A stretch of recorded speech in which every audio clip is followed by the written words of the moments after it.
தங்கள் மனம் கவரும் திரை கலைஞர்களின் வாழ்க்கை பயணத்தை தாங்கள் தொடர்ந்து காண உங்கள் நியூஸ் மிக்ஸ் டிவியை சப்ஸ்கிரைப் செய்து கொள்வதுடன் நிகழ்ச்சி பிடித்திருந்தால் லைக் என்ற பட்டன் மூலம் தங்கள் விருப்பத்தையும் மற்றவர்களும் அறிந்திட ஷேர் என்ற பட்டன் மூலம் பகிர வேண்டுகிறோம்.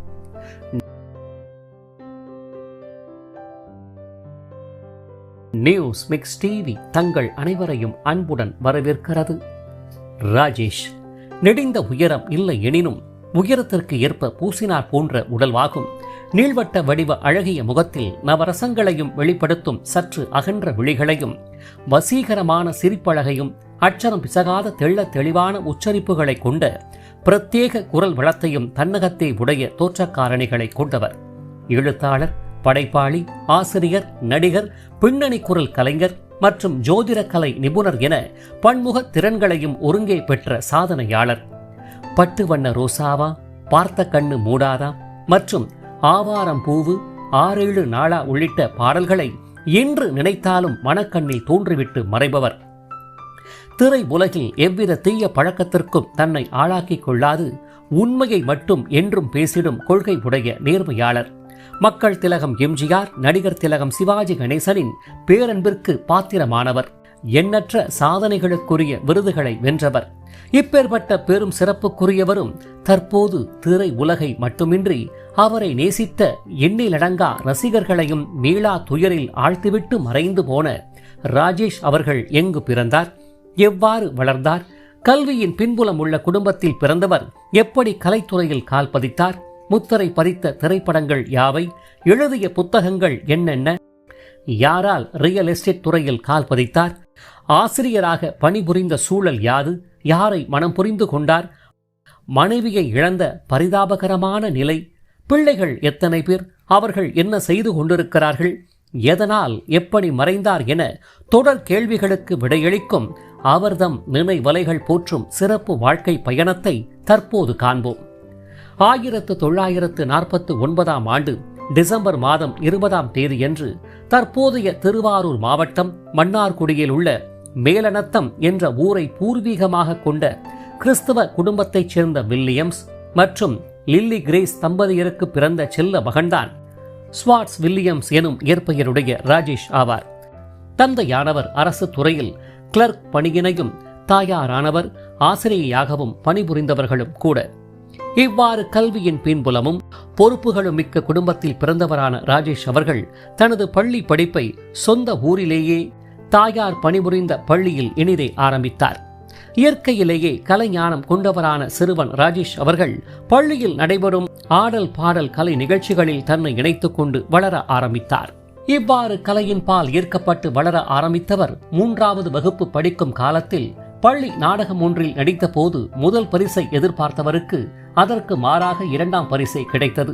இதனால் தான் தோல்வி அடைந்துவிட்டோம் என்று வருந்தியவர் கலை திறனில் தான் ஜொலிக்க வேண்டும் என்ற எண்ணத்தில் அப்போது வெளியான எம்ஜிஆர், சிவாஜி கணேசன் ஆகியோரின் திரைப்படங்களை கண்டு அவர்களை போன்றே நடிப்பதும் வசனங்களை பேசி பார்ப்பதும் என்று கலை தாகத்தை தீர்த்து கொள்ள ஆரம்பித்தார். இவ்வாறு நடிப்பு கலையின் மிகுந்த பேரார்வத்தால் கல்வியின் மீதிருந்த ஆர்வம் குறையத்தான் ஆரம்பித்தது. இதன் பேரில் குடும்ப சூழல் காரணமாக திண்டுக்கல், வடமதுரை, சின்னமனூர் உள்ளிட்ட பகுதிகளில் தனது பள்ளி கல்வியை தொடர்ந்தவருக்கு படித்தால்தான் எதிர்காலம் சிறக்கும் என்ற எண்ணம் 9ஆம் வகுப்பை எட்டியவுடன் மனதில் தோன்ற இதன் பின்னர் கலைக்கு குட் பை கூறியவர் கல்வியில் தனது முழு கவனத்தையும் செலுத்தி முதல் மாணவராக முன்னேற ஆரம்பித்தார்.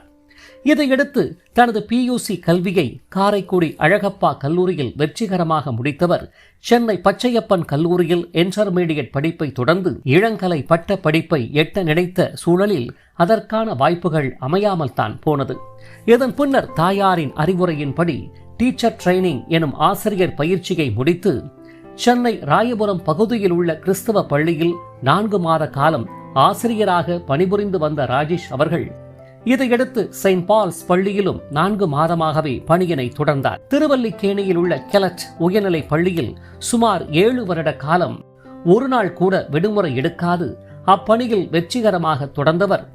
எம்ஜிஆர், சிவாஜி கணேசன் ஆகியோர் வெள்ளித்திரையில் தோன்றுவது போல டிப்டாப்பாக உடையணிந்து பள்ளிக்கு வரும் ராஜேஷ் அவர்கள் அப்பள்ளி மாணவர்களின் ஹீரோவாகித்தான் போனார் என்று கூற வேண்டும். கணிதம் மற்றும் வரலாற்று பாட ஆசிரியராக விளங்கி வந்தவர் வரலாற்று பாடங்களை சினிமா நயத்துடன் சொல்ல மாணவர்களும் அதை நன்கு விரும்ப பள்ளியில் கொண்டாடப்பட்ட ஆசிரியராகவே மாறிப்போனார் ராஜேஷ் அவர்கள்.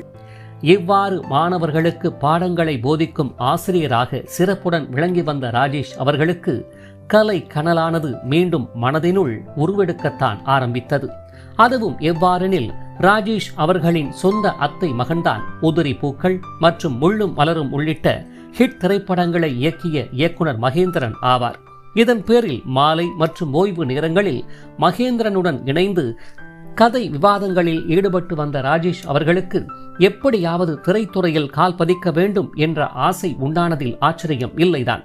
இதன் பேரில் சினிமா கம்பெனிகளை நோக்கி படையெடுக்க ஆரம்பித்த ராஜேஷ் அவர்களுக்கு அதற்கான வாய்ப்பும் கனிந்துதான் வந்தது. இதன் அடிப்படையில் 1974 ஆண்டு இயக்குனர் சிகரம் கே. பாலச்சந்தர் அவர்கள் தன்னுடைய கதை வசனம் மற்றும் இயக்கத்தில் வெளியான அவள் ஒரு தொடர்கதை என்ற திரைப்படத்தில் கவிதா எனும் சுஜாதாவின் தங்கை பாரதி எனும் ஸ்ரீபிரியாவை காதலிக்கும் கோபால் என்ற கதாபாத்திரத்தை ஏற்று நடிக்கும் வாய்ப்பினை ராஜேஷுக்கு வழங்க முற்பட்ட வேளையில் சில பல காரணங்களினால் அவ்வாய்ப்பு ராஜேஷுக்கு வழங்கப்படாமல் நிராசையாகித்தான் போனது.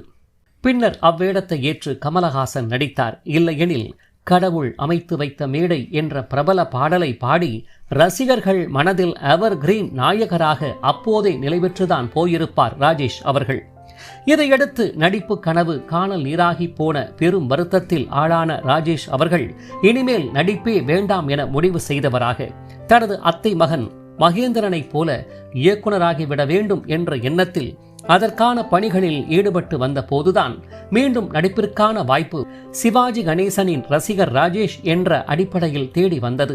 திரைப்படத்தின் தயாரிப்பாளர் S.A. ராஜ்கண்ணு அவர்கள் நடிகர் திலகத்தின் தீவிர ரசிகர் ஆகையால் ராஜேஷுக்கு பிடிவாதமாக கதையின் நாயகனாக தோன்ற வாய்ப்பினை நல்கினார்.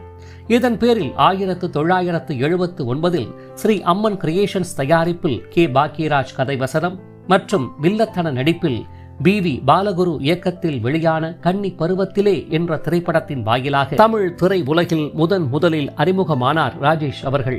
கண்ணம்மா எனும் வடிவுக்கரசியின் கணவர் சுப்பையா என்ற சற்று மாறுபட்ட கதாபாத்திரத்தை ஏற்று கதாநாயகனாக ரசிகர்களுக்கு அறிமுகமான ராஜேஷ் அவர்கள் சங்கர் கணேஷ் இசையில் புலமைப்பித்தன் பாடல் வரிகளில் மலேசியா வாசுதேவன் பின்னணியில் ஒலித்த பட்டு வண்ண ரோசாவா பார்த்த கண்ணு மூடாதாம் என்ற பாடலில் தோன்றி மனதை கலங்க வைத்திருப்பார். மேற்கண்ட திரைப்படத்தின் மூலம் கே. பாக்கியராஜ் அவர்களுக்கு நன்கு அறிமுகமான ராஜேஷ் அவர்கள் அவருடைய இயக்கத்தில் வெளியான அந்த 7 நாட்கள் என்ற திரைப்படத்தில் பாலக்காட்டு மாதவன் எனும் பாக்கியராஜின் காதலி வசந்தி எனும் அம்பிகாவை கரம் பிடிக்கும் ஆனந்த் என்ற கதாபாத்திரத்தை ஏற்று காதலர்களை மீண்டும் இணைத்து வைக்கும் முயற்சியில் உள்ளம் தொட்டிருப்பார். இத்திரைப்படத்தின் வெற்றியால் ரசிகர்களின் பெரும் வரவேற்பிற்கு ஆளான ராஜேஷ் அவர்களை தேடி திரைப்பட வாய்ப்புகள் நாடி வரத்தான் ஆரம்பித்தன.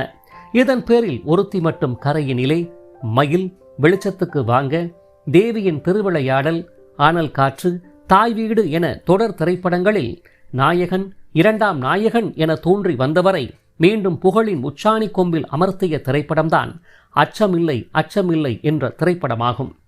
அவள் ஒரு தொடர்கதை திரைப்படத்தில் தோன்ற வாய்ப்பு தருவதாக கூறி அதனை சூழ்நிலை காரணமாக தவிர்க்கும்படியாகிவிட்ட பாலச்சந்தருக்கு தான் கொடுத்த வாக்கை நிறைவேற்றும் வண்ணம் இத்திரைப்படத்தில் ராஜேஷ் அவர்களுக்கு கதாநாயகன் என்ற வாய்ப்பினை வழங்கினார். இதன் பேரில் 1984 வெளியான அச்சமில்லை அச்சமில்லை என்ற திரைப்படத்தில் தேன்மொழி எனும் சரிதாவின் கணவர் உலகநாதனாக தோன்றிய ராஜேஷ் அவர்கள் ஒரு நல்லவன் அரசியலில் நுழைந்து பதவி எனும் ஆசையால் எப்படி படிப்படியாக தீயவன் ஆகிறான் என்ற கதை அமைப்பில் அக்கதாபாத்திரமாகவே வாழ்ந்து ரசிகர்களை நன்கு வியக்க வைத்திருப்பார். V.S. நரசிம்மன், வைரமுத்து பாடலிசை கூட்டணியில் S.P. பாலசுப்ரமணியம், P. சுசிலா அவர்களின் வசீகர பின்னணியில் ஒலித்த ஆவாரம் பூவு 6-7 நாளா என்ற மனம் கவர் பாடலை யார்தான் மறக்க முடியும்? இவ்வாறு கதையின் நாயகனாக மீண்டும் உயர்வு பெற்ற ராஜேஷ் அவர்கள் இயக்குனர் R.C. சக்தி இயக்கத்தில் வெளியான சிறை என்ற திரைப்படத்தில் அந்தோணி என்ற வில்லன் கதாபாத்திரத்தை ஏற்று மிரட்டியும் இருப்பார். இதையடுத்து வில்லன் மற்றும் குணச்சித்திர கலைஞராக மாறிப்போன ராஜேஷ் அவர்கள் சுஜாதாவுடன் ஆலய தீபம், விசுவுடன் நாணயம் இல்லாத நாணயம், நளினியுடன் மேல்மருவத்தூர் ஆதிபராசக்தி, ரஹ்மானுடன் நிலவே மலரே உள்ளிட்ட திரைப்படங்களில் துணை கதாபாத்திரங்களை ஏற்று நடித்தவர். லங்கேஸ்வரன் என்ற திரைப்படத்தில் ராவணனாக, மக்கள் என் பக்கம் என்ற திரைப்படத்தில் அரசியல்வாதி ராஜ் மோகனாக தோன்றி நடித்ததை ரசிகர்கள் அவ்வளவு எளிதில் மறந்திருக்க முடியாதுதான். சிவாஜி கணேசன், ரஜினிகாந்த், கமலஹாசன், விஜயகாந்த், சத்யராஜ், கார்த்திக், அர்ஜுன், பிரபு என முன்னணி நாயகர்களுடன் இணைந்து நடித்து வந்த ராஜேஷ் அவர்கள் இதன் பின்பு இளைய தலைமுறை நாயகர்களான அஜித் குமார், விஜய், சிம்பு, சாந்தனு உள்ளிட்டவர்களுடன் இணைந்து நடித்துள்ளார். 2024 விஜய் சேதுபதி நடிப்பில் வெளியான மேரி கிறிஸ்மஸ் என்ற திரைப்படமே ராஜேஷ் அவர்கள் நடித்த இறுதி திரைப்படம் என அறியப்படுகிறது. தமிழ் திரைப்படங்கள் மட்டுமின்றி 1985 வெளியான பங்காரு சில்லக்கா என்ற திரைப்படத்தின் மூலம் தெலுங்கு திரை உலகிலும், 1974 வெளியான அலகல் என்ற திரைப்படத்தின் மூலம் மலையாள திரை உலகிலும் கால் பதித்தவராவார். நடிப்பு மட்டுமின்றி பின்னணி குரல் கலைஞராக நடிகர் முரளிதரன் பிள்ளைக்காக டும் டும் டும், ஜூட், மஜா, உள்ளம் கேட்குமே உள்ளிட்ட திரைப்படங்களிலும், நெடுமுடி வேணுவிற்காக பொய் சொல்ல போறோம் போன்ற திரைப்படங்களில் பணியாற்றிய சிறப்புக்குரியவர் ராஜேஷ் எனில் அதை மறுப்பதற்கு இல்லை. இது மட்டுமின்றி அழுக்கு வேட்டி, சவுக்கடி, அலைகள், ஆண் பாவம், ரோஜா, சூரிய வம்சம், பூவே உனக்காக, கனா காணும் காலங்கள், கார்த்திகை தீபம் உள்ளிட்ட தொடர்களிலும் நடித்து சின்ன திரை ரசிகர்களின் பேரபிமானத்தையும் ராஜேஷ் அவர்கள் பெற்றுள்ளார். 1979 கன்னி பருவத்திலே என்ற திரைப்படத்தில் நடித்ததன் மூலம் 2000 ரூபாயை சம்பளமாக பெற்றவர். 1984களுக்கு பிறகு 2 லட்சம் ரூபாயை ஊதியமாக பெற்று படிப்படியாக தன்னை வளர்த்து கொண்டவர். திரைத்துறையில் பயணித்தாலும் எந்த தீய பழக்க வழக்கங்களுக்கும் ஆளாகாதவராக, எந்த கிசுகிசுக்களிலும் சிக்காதவராக, ஒழுக்க நெறிமுறைகளை பின்பற்றி உடலையும் உயிரையும் பேணும் வகையில் நன்கு வாழ்ந்து வந்தவர். தான் ஈட்டிய செல்வங்களின் மூலம் 2 வீடுகள், கார்கள் என வாங்கியவர் மட்டுமின்றி படப்பிடிப்புகளை நடத்த பங்களா ஒன்றையும் கட்டி வாடகைக்கும் கொடுத்து வந்தார். எதையும் கற்றுக்கொண்டே இருக்க வேண்டும் என்ற எண்ணம் உடையவரான ராஜேஷ் அவர்கள் சுமார் 35 வயதை எட்டிய வேளையில் ஜோதிடத்தின் மீது ஏற்பட்ட ஈர்ப்பின் காரணமாக அக்கலையை கற்று நிபுணராகியதுடன் அதை பற்றியும் ஹாலிவுட் நடிகர்களின் வாழ்க்கை பயணம் பற்றியும் என சுமார் 9 புத்தகங்களை எழுதியுள்ளார். மக்கள் திலகம் எம்ஜிஆரின் மறைவிற்கு பின்னர் அம்மா VN ஜானகியுடன் இணைந்து அவருடைய அரசியல் பணியில் உதவியாக இருந்த ராஜேஷ் அவர்கள் ஜானகி அவர்களின் அறிவுறுத்தலின் காரணமாக JPR அவர்களின் ஆதரவின் பேரில் ரியல் எஸ்டேட் துறையில் கால் பதித்து பெரும் புகழை அடைந்தார். சுமார் 150 திரைப்படங்களில் தோன்றி எண்ணற்ற விருதுகளை வென்றவரான ராஜேஷ் அவர்களுக்கு திரைப்பட மற்றும் தொலைக்காட்சி பயிற்சி நிறுவனத்தின் தலைவராக பதவி தந்து தமிழ்நாடு அரசு கௌரவித்தது. இப்பேற்பட்ட பெரும் சிறப்புகளை தன்னகத்தை கொண்ட ராஜேஷ் அவர்கள் தனது உறவுக்கார பெண்ணான ஜோன் சில்வியா என்பவரை காதலித்து மனம் புரிந்து கொண்டார். மேற்கண்ட ஆதர்ஷ தம்பதிகளுக்கு தீபக் என்ற மகனும் திவ்யா என்ற மகளும் உள்ளனர். இவர்களில் தீபக் அவர்கள் தந்தை ராஜேஷின் கலை வாரிசாக நடிகராக பயணித்து வருகிறார். மகள் திவ்யா அவர்கள் பெற்றோரின் பூரண ஆசையுடன் திருமணம் முடிந்து தனது குடும்பத்துடன் மகிழ்ச்சிகரமாக வாழ்ந்து வருகிறார். இவ்வாறு திரை உலகம், இல்லற வாழ்வு என மகிழ்வுடன் பயணித்து வந்த ராஜேஷ் அவர்களின் பயணத்தின் பேரிடியாக 2012ஆம் ஆண்டு பேரன்பு மிக்க மனைவியான ஜோன் சில்வியா அவர்கள் காலமானார். இதையடுத்து பரிதவித்து போன ராஜேஷ் அவர்கள் பிள்ளைகள் மற்றும் நண்பர்களின் அரவணைப்பின் பேரில் அச்சோக நிகழ்விலிருந்து படிப்படியாக மீண்டு வந்தவர். மீண்டும் திரைப்படங்களில் நடிப்பது, புத்தகங்களை எழுதுவது, பிரபல யூடியூப் சேனலில் பிரபலமானவர்களை பேட்டி எடுப்பது, சமூகம் மற்றும் திரை உலகம் சார்ந்த நிகழ்ச்சிகளில் பங்கேற்பது என மிகவும் சுறுசுறுப்பாகவும் துடிதுடிப்பாகவும் ஒரு இளைஞரைப் போல வலம் வந்தவரின் வாழ்வு காலனின் கண்களை நன்கு உறுத்தியது போலும்.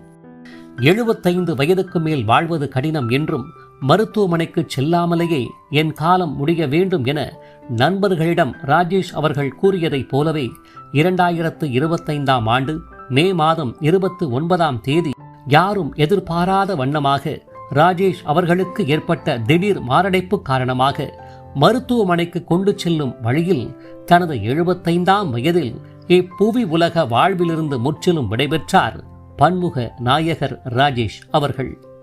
ஒரு சமயம் லண்டன் மாநகருக்கு ராஜேஷ் அவர்கள் சென்றிருந்த வேளையில் கார்ல் மார்க்ஸ் அவர்களின் கல்லறையை பார்த்து அதைப் போலவே தன்னுடைய 40ஆம் வயதில் ஒரு கல்லறையை தனக்கென்று கட்டிய ராஜேஷ் அவர்கள் அதன் பின்னர் மறைந்து போன தன்னுடைய பெற்றோர் மற்றும் காதல் மனைவி ஆகியோரை அக்கல்லறையில்தான் அடக்கம் செய்தார் என்பது கூடுதல் தகவலாகும்.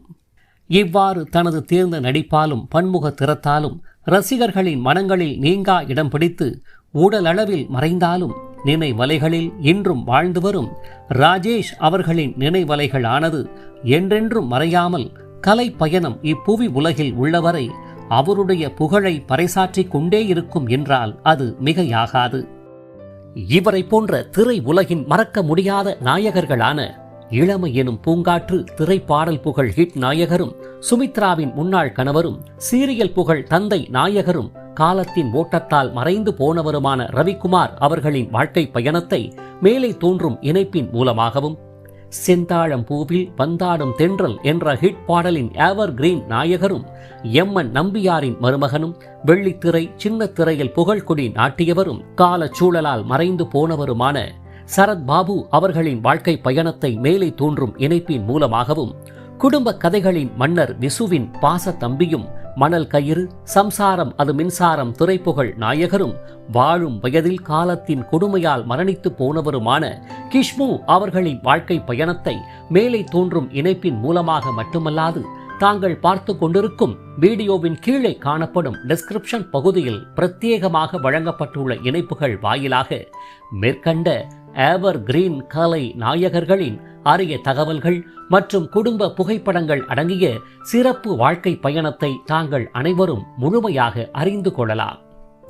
இவர்களைப் போன்ற மறக்க முடியாத திரைக்கலை நாயகர்களின் வாழ்க்கை பயணத்தை தாங்கள் தொடர்ந்து காண உங்கள் நியூஸ் மிக்ஸ் டிவியை சப்ஸ்கிரைப் செய்து கொள்வதுடன் பின்னர் வரும் பெல் பட்டனில் உள்ள ஆல் என்ற எழுத்தை தெரிவு செய்து கொண்டு தங்களின் விருப்பத்தை லைக் என்ற குறியீடு மூலமாகவும் கருத்துக்களை கமெண்ட் பாக்ஸ் வாயிலாகவும் பகிர வேண்டுகிறோம்.